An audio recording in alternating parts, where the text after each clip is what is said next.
Hello everyone, this is Jeff Eckstein with Festo. In today's video, I'm going to be showing you how to operate a Festo servo motor using a Compact Logix PLC and Festo's newly designed Servo MotionCommand AOIs. We're going to do that today by showing you where to get the files and how to download them. Then we're going to modify those files for our specific hardware. Then we'll download those files into the hardware. And lastly, we have an actuator on the workbench here that we're going to get up and running and show you guys. So let's start off by taking a look at the document that you see on the screen here so you can get a little better idea what we're talking about. So Festo has designed some AOIs to look and feel just like Rockwell's motion commands for their kinetic servo line. And we've done that so that you can drop in a Festo servo into an application and not have to rewrite your entire program.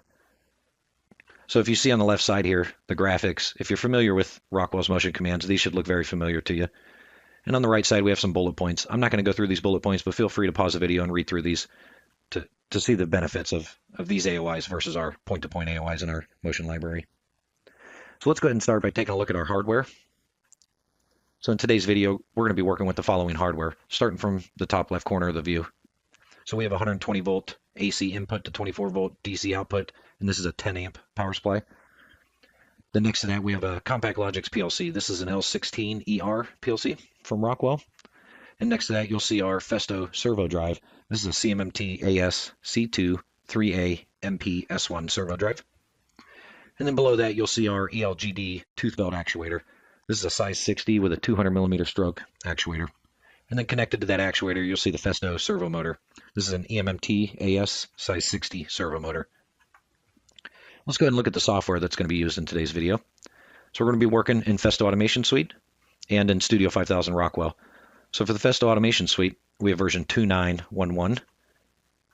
And then I also want to show you our plugins. So we have two plugins, one for the CMMT AS servo and one for the CMMT ST closed loop stepper. So the AS, we're using plugin version 290978. And for the ST, it is the same plugin version as well. Let's take a look at Rockwell's software that we're using today. So on my machine, I have version 32 through 37, but my PLC has firmware version 35 on it. So we'll be working in version 35.012 today for this video. And let's go ahead and take a look at where to get these files. So in the description of this video, there's a link. If you click that link, it'll bring you right to this website right here. This is a GitHub. This is a public repo where this file can be accessed. So once you click that link, it'll come to a screen that looks just like this. And you can see here the directory where this file is located is already loaded up here in the top. And don't worry about this raw video. Sorry, this can't be displayed. File's too big.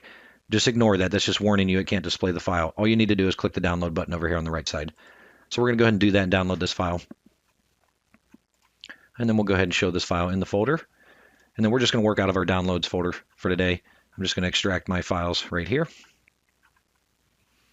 And then let's look at this folder structure real quick and see what's in here. So we have some change history and then some documentation. There's some manuals in here and some EDS files and things like that. And then we have the raw AOI files. If you wanted to just import these into your PLC program, you could do that. Just drive right to this directory here. Then we have sample PLC projects. So we have two projects, one for the CMMT AS, which is our AC synchronous servo, and then we have one for the CMMT ST, which is our closed loop DC stepper. So depending on what hardware you're using, just pick the appropriate PLC project.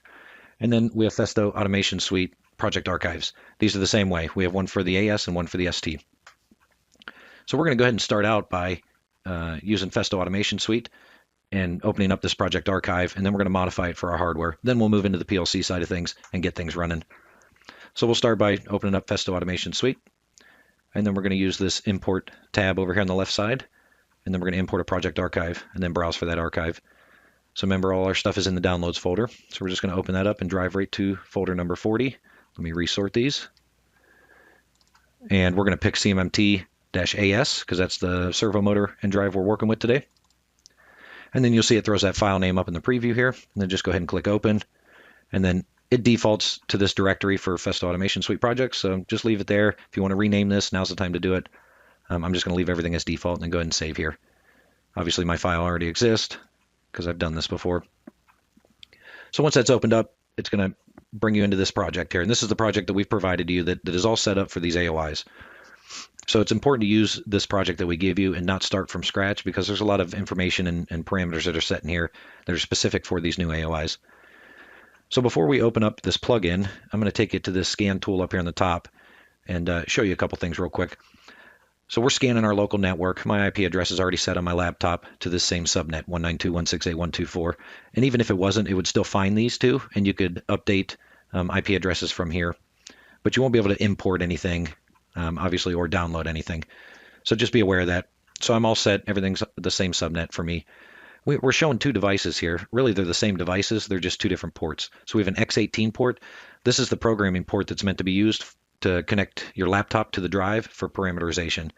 So that's what the X18 is. The X19 port is the port that's meant to be hooked to your PLC or your machine network. So the X18 port, this IP address, if you just single click to highlight that IP address, I can come down here to the right side and go to network settings, and I can change that address to anything I like. I'll just change it real quick just to demonstrate. Activate new settings. Say OK. They've been updated successfully, and we'll wait for that module to restart there and verify that we're at a .40 now. So it looks like it took that, and that's all good. Now for the X19 port, you cannot change that IP address from the scan tool. That has to be done inside the project, and I'll show you as soon as we get in there. So let's go back to our home button here, and then we're going to go ahead and open up the plugin for the Festo Servo by double-clicking that servo icon there in the middle of the screen.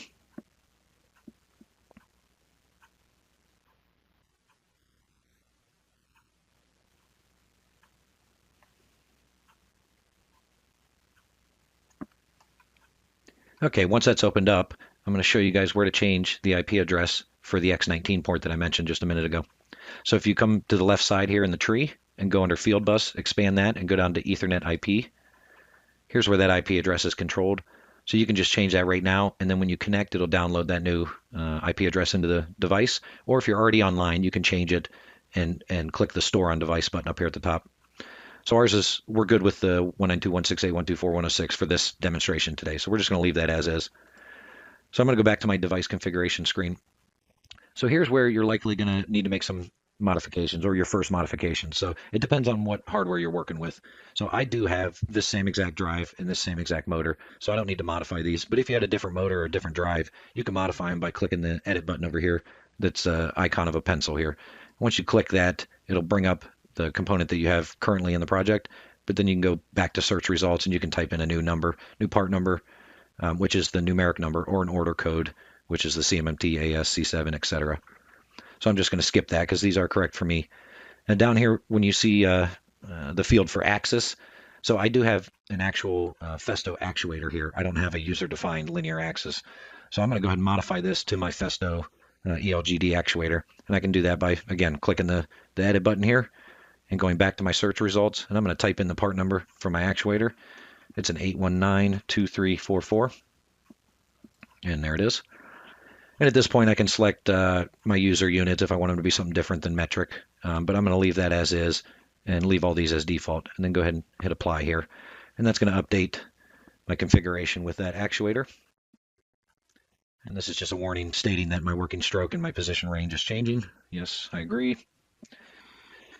And then you can see that actuator's in the project, and it went ahead and threw the mounting kit in here because there's only one mounting kit that's available for this actuator and this motor combination. So it went ahead and threw that in here for me.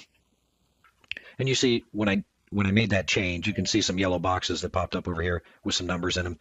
Basically what that means is that some parameters are outside of the min-max or outside the scope of this project now, and it's just warning me of that right now. I'm not going to worry about that because I have to change a couple more things, and then I'll show you guys how to quickly update all those parameters. So if we go into device settings, that's our next tab in the tree. There is some things I do need to change here. So my supply voltage to my drive, this is a single phase drive, and it can be supplied with either 120 volt or 200 volt or 230 volt. I'm just plugged into a wall outlet, so I'm 120 volt single phase. So I'm going to go ahead and update that now. And then I do want to talk about the enable servo drive field here.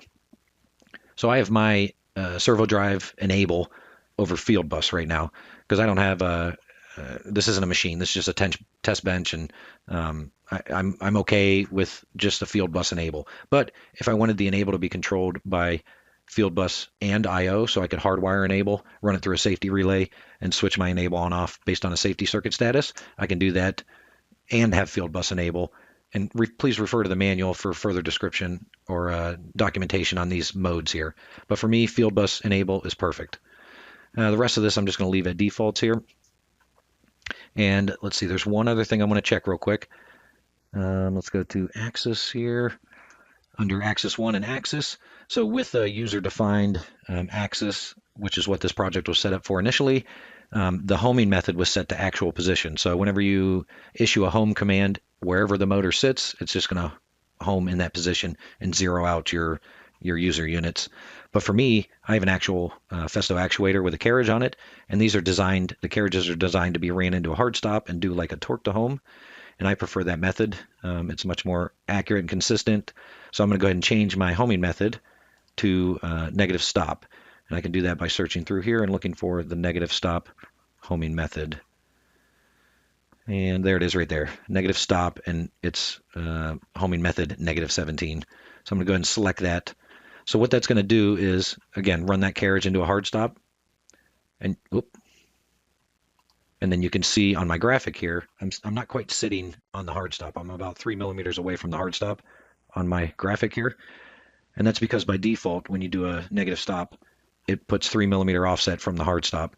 And you need to do that so that you're not just sitting up against the hard stop and creating a bunch of motor current for no reason. So by default, we go to the hard stop, we bounce off 3 millimeters. That distance can be adjusted here, but just keep in mind, the more you bounce off of that hard stop, the further you bounce off, the less usable stroke you have on this actuator. So I'm going to leave it at 3 millimeters. That's fine for me. That gives me 197 millimeters of usable stroke on this 200 millimeter axis. There's just some homing parameters here. These are all good at default, but some nominal current limits for my torque to home and whatnot. So that's the only thing that I needed to change for my project. So you can see we still have some parameters that are outside of the min-max or outside the scope. So an easy way to correct all those parameters is go up to this icon up here that says correct parameters. We're just going to click that, and it's going to show us the actual values in our project and then the recommended values. And if we just come over to this checkbox up here in the header and check that single checkbox, it'll select all the parameters. And then what it's going to do is move the recommended value into the actual whenever I click this apply button. So you can see that it applied all those and all our cautions and warnings are out of the way. So that's good. So next thing we need to do is define our path that we're going to use for our connection to our drive to download these parameters. And we can do that up here in the left-hand corner under path. We're just going to click this IP address, and it's going to go out and do a scan here. So remember, we have 2 ports on this drive, and they're both right now connected to a network switch, so I can see them both on my laptop. But the X18 is the programming port. So if I close that up a little bit, the X18 is a 192.168.124.40. I need to get that number up here in this field, and I can do that by just single left clicking on it. It'll throw that number up there. Then I can say apply. So now I've set the path for my connection for my parameter download. So now I can go ahead and hit the connect button. And it's going to bring up a parameter sync page here. There's always going to be some differences between the values on the device and the values in the project. So we want to write to the device. There may be some times where you want to pull the parameters out of a drive just to view them. Then you would read from the device if you have an empty project or whatever the case is. But for us and for most of you guys doing a first-time commission, we're definitely going to want to write to the device. So we're going to go ahead and write. And that's going to push all those parameters into our drive. And typically when you do a big parameter set download into the drive like that, it requires a reinitialization, and you'll see that up here with the caution box around it. So just go ahead and reinitialize now. Let's get that out of the way. Okay, looks like everything's happy here. We are connected. We have a warning, but it's likely some parameters because a lot of the parameters are being pushed from the PLC, and we haven't started that yet. Before we leave the Festo Automation Suite project and go to our PLC, I do want to go over one item real quick. So we're going to go under Profiles, Profi Drive, and Telegram. And I just want to talk about this real quick. This is already set in your project. You don't need to change it, but I want to make you aware of it. So Telegram 111 is the group of data that is most commonly used to operate a Festo servo drive. So it's just a defined group of data for speed, velocity, all the feedback signals, and all the commanding signals to the drive. So for the AOIs that we're working with today, we need more than just our standard Telegram 111. We actually have some additional data that we need to send back and forth. And that's all taken care of, and it's all already done. But I want to show you where it's at. Under that same Profiles Profi drive, down at the very bottom here, you'll see Extended Process Data, or EPD, you might hear it referred to as. If we go to that EPD, you can see that we have entered some extended process data to be sent and received from the PLC to the drive. And this is very important. This is why it's important not to start with a just a blank project in Festo Automation Suite. Or if you do, you need to come into the extended parameters from this project archive and make sure that your project is set up the exact same way. And these extended process parameters can be added.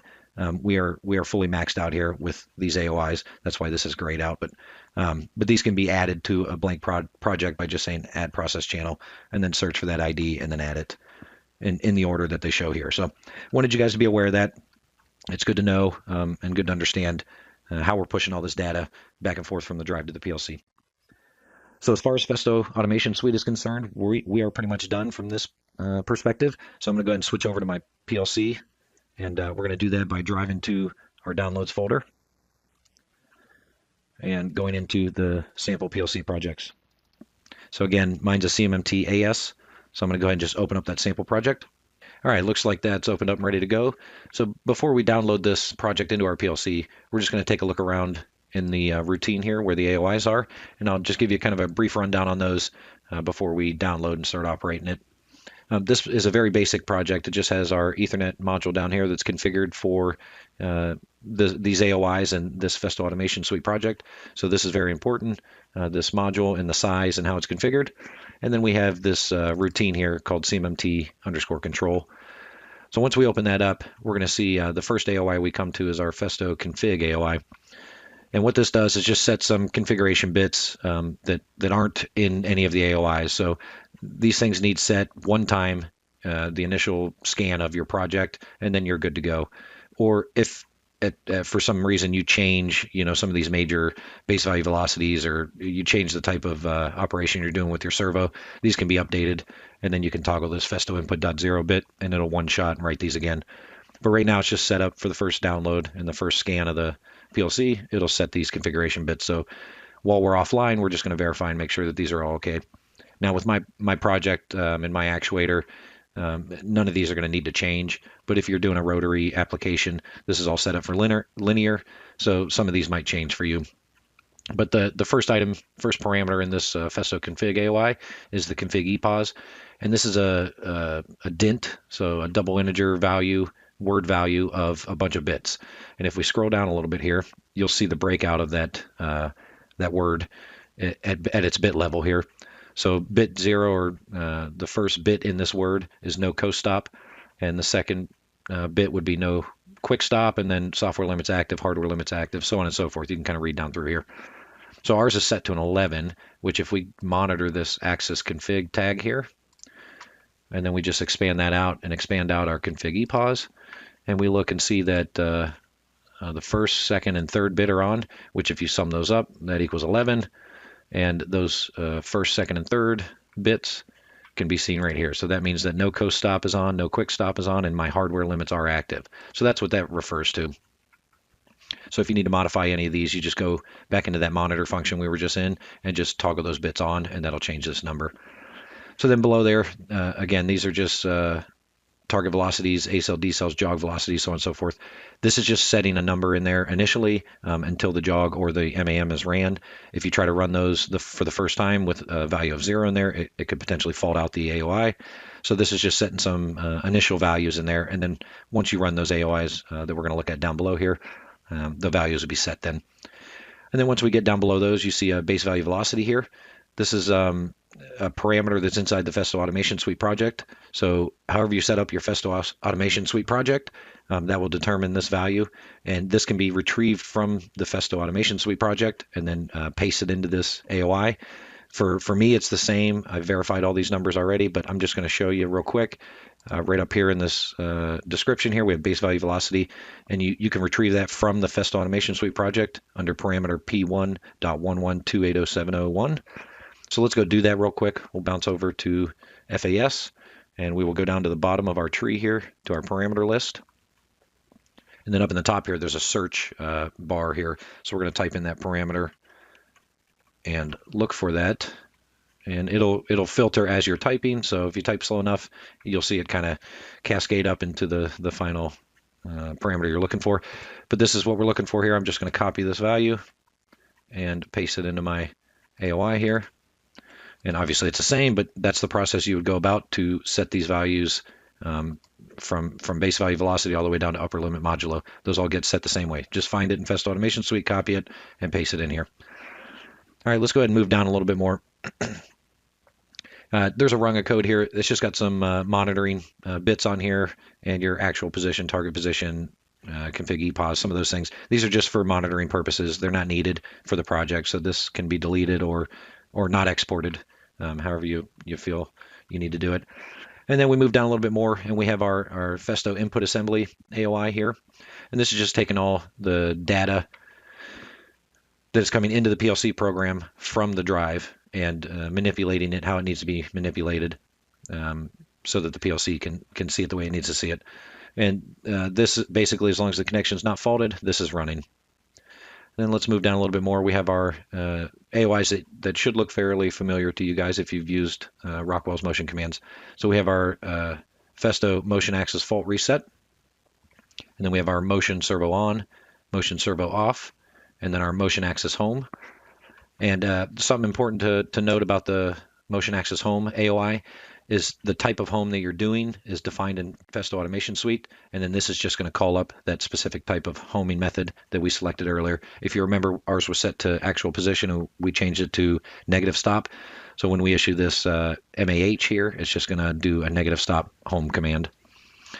And then below that, you'll see we have our motion axis jog, and there's two of them in here so that we can go both directions, positive, negative.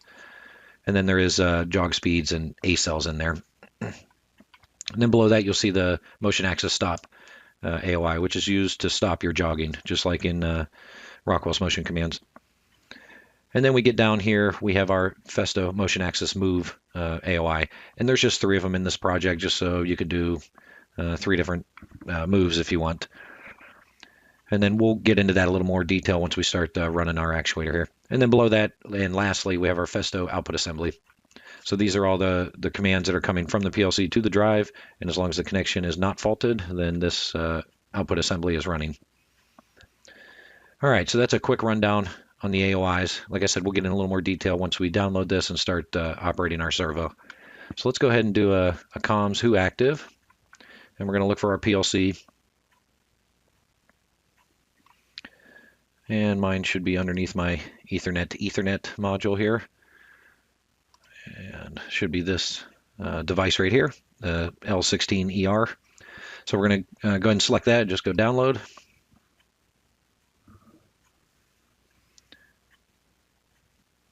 Oh, I forgot to mention that. That's a good thing that happened.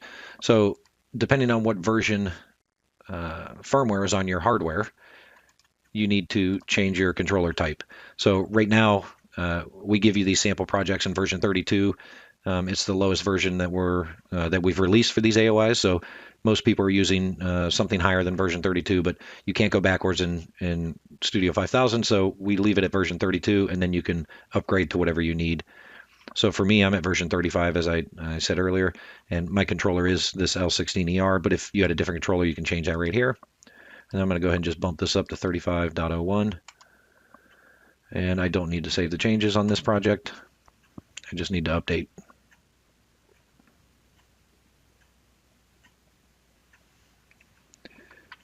All right, looks like that's done. I'm just going to go into my properties of my controller and make sure I'm at 35, and I am. So that looks good there. Let's go ahead and go comms who active again. And we'll select that PLC again and do a download.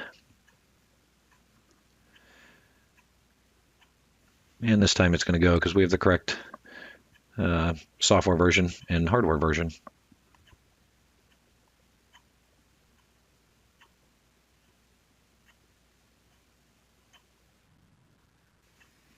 And we'll go ahead and put our PLC in run mode. And I always like to look up here in my I/O OK and make sure that everything's talking. So something important to note here, we're just working in this sample project, but likely you guys aren't going to do it the same way. You're not going to use this project. You're probably going to take and either import the AOIs, one at a time into your project, or you're going to copy and paste these rungs or export and import these rungs, into your project. and do it that way, which is totally fine. Just make sure that this Ethernet module, you export this and import it into your project, because that is set up specifically for the data structure that we're using for these AOIs.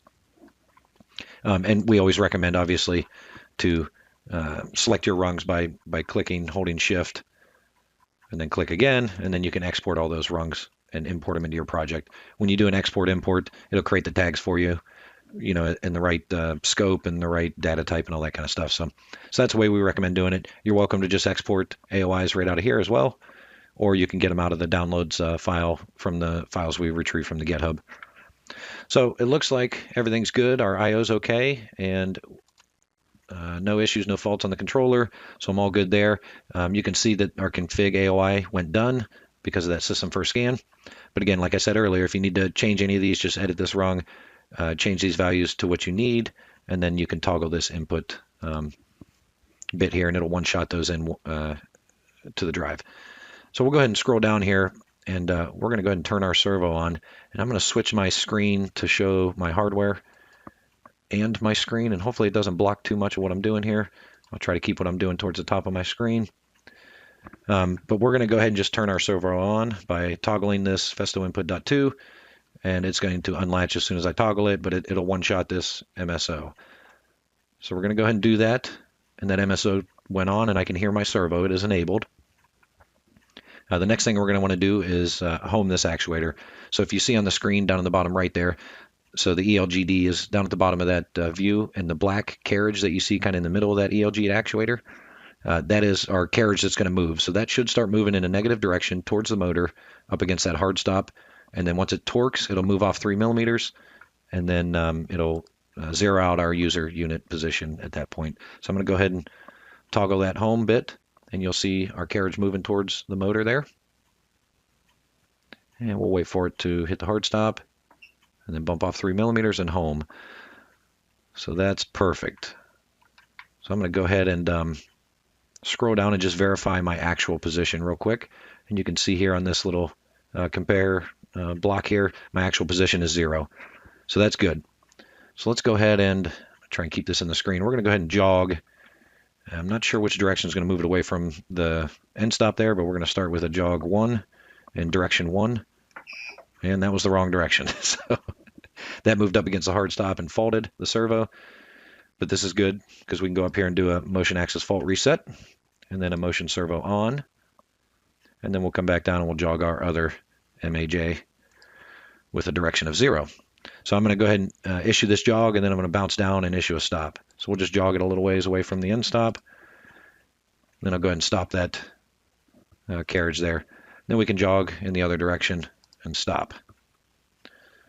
And I just want to verify my position. I'm sitting at about 13 millimeters right now, and that looks about right. It's about a ½ inch. All right, so that's good. So let's go ahead and do a couple moves with our MAM block here. And I said we would go through a little more detail on this once we got to this point. So let's do that now. So this is, again, very similar to Rockwell's motion command, but some of our modes are a little bit different because we have some added features in our drives that Rockwell doesn't currently have. So we'll go through these real quick, these different modes. But here in the mode type, you can see right now it's set to a 0, and that would be an absolute move. So that's just going to move to whatever position we have in our position field, and it'll move there at this speed in this A cell, D cell.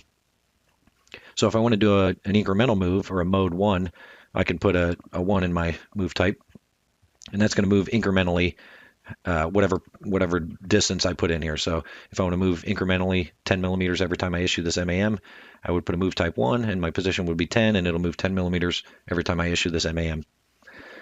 And then we have, these should look familiar if you're used to Rockwell. We have a rotary shortest path, a rotary positive, and a rotary negative. That's mode 2, 3, and 4. And then we have 2 modes here that are going to be different from Rockwell. They don't have anything quite like this. So a mode or a move type 5 would be a Festo record table move. So Festo has record tables that we can store inside our drive, and those record tables can do a multitude of different things. It can be an absolute move, an incremental move. You could change a parameter in Festo Automation Suite using a record table. You can change different modes in FAS via a record table. And let's just bounce over there real quick to FAS, and let's go look at the record tables. So right now we don't have any set up, but If I wanted to set a new record table in FAS, I would just go down here to record table, add record set, and then I can do a motion task or an additional task. So motion task, I can set a position, I can set a velocity, a torque, all these different menus you see here. So let's just do like a position. Let's move to 75 millimeters at this velocity and this acceleration, deceleration with this jerk value. I'm just going to apply that record set. And you see that's now in there, and it's record number 1. I'm going to go ahead and store that on the device. So that is now stored in our drive. Let's bounce back over to our PLC project. So if I want to call up that record table, I need to do a move type 5. So I'm going to go ahead and do a move type 5. And then in the position field, I need to call out the record table number. So we just made a record table, and it was labeled record table 1. So let's go look at that again real quick. It's right here, this big number 1 right here. So this is record table number 1. If I had more, it would be 1, 2, 3, 4 sequentially down through there. So I'm going to call up record table number 1 by putting a 1 in the position field. And it's basically going to ignore the speed and the A-cell, D-cell because it's getting those values from the record table. So I'm going to go ahead and just toggle this, and it should move us to 75 millimeters. So you can see our actual position now is at 75 millimeters. So we just called up that record table and moved it. And you can see that our process is complete and our MAM went done. So that's a pretty cool feature. Again, refer to the manual if you want to see more functionality through Festo record tables. But that's a pretty quick intro there. The next mode, operation mode here in the MAM, would be move type 6, which is Festo fix stop. And that's a phrase that we gave this mode that acts a lot like a torque mode. So what you can do with Festo fix stop, we're going to bounce over to FAS real quick because there's a graphic on here that lays this out pretty nicely. So over in the left side tree here, we can go down to travel to fix stop, and this is what this move is doing. This travel to fix stop move. So basically you set a torque value that you don't want to exceed, and then you set stroke limits. And then what you're going to do is you're going to move your MAM. You're going to move to a position that you plan on never reaching, basically. And then the torque value or the torque limit that you set is going to be, applied to this move, and it's going to keep you from getting like a following error. So typically, if you were to do a servo move, the servo itself is going to monitor the move and the time expected to get to that move. And if it sees the carriage isn't making it to that position within that allotted time, you're going to get a following error or some other fault of that nature on a typical servo drive. So basically with this travel to fix stop, it eliminates that following error and just relies on the torque threshold that you apply here. So this could be used in a multitude of different ways. I mean, you could use this for pressing applications, up stackers. I could think of a handful of ways to use this, but it's basically allowing you to move this servo and use a torque limit instead of a position command. And then once you reach that clamping torque value, you'll get a bit in the PLC program. It's part of that AOI.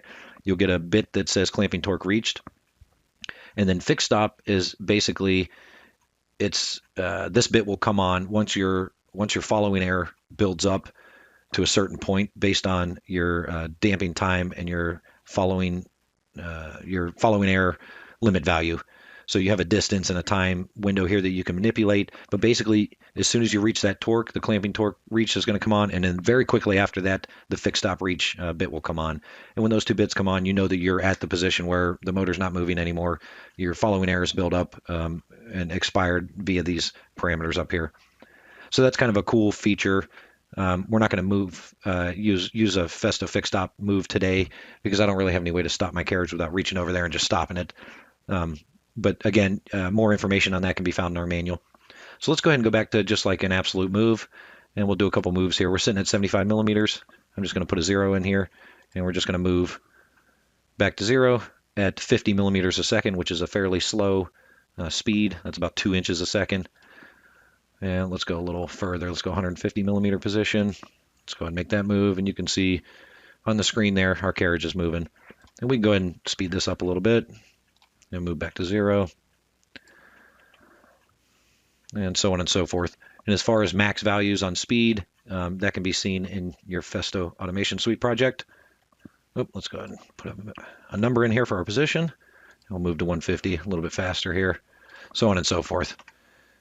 This works just like Rockwell's motion commands. These can be dynamically changed. Every time you issue the MAM, it's going to run it with those values, but next time you issue it, they can all be different, and so on and so forth. So let's go ahead and do an incremental move. So we'll change our move type to a 1, and let's do a 10 millimeter increment move. So every time I issue this MAM, we're going to do a 10 millimeter move. So I'm just going to issue this over and over very quickly here. And you can see in the screen, we're moving 10 millimeters every time we do this. So and then I can go back to an absolute move and move back to 0. And we can zip back to 0. So that's a pretty basic introduction to the MAM. Again, anyone that's watching this video is probably already familiar with Rockwell's MAM. This should operate just the same way. The PC, the in-process, and the done bits are going to operate the exact same way. So if you're using those throughout your program, they will act and react the same on this MAM as they do on a Rockwell motion command. So I think that's about all I have to show for today. Thanks for joining me on the video, and look forward to seeing you on the next one. Thanks. Take care.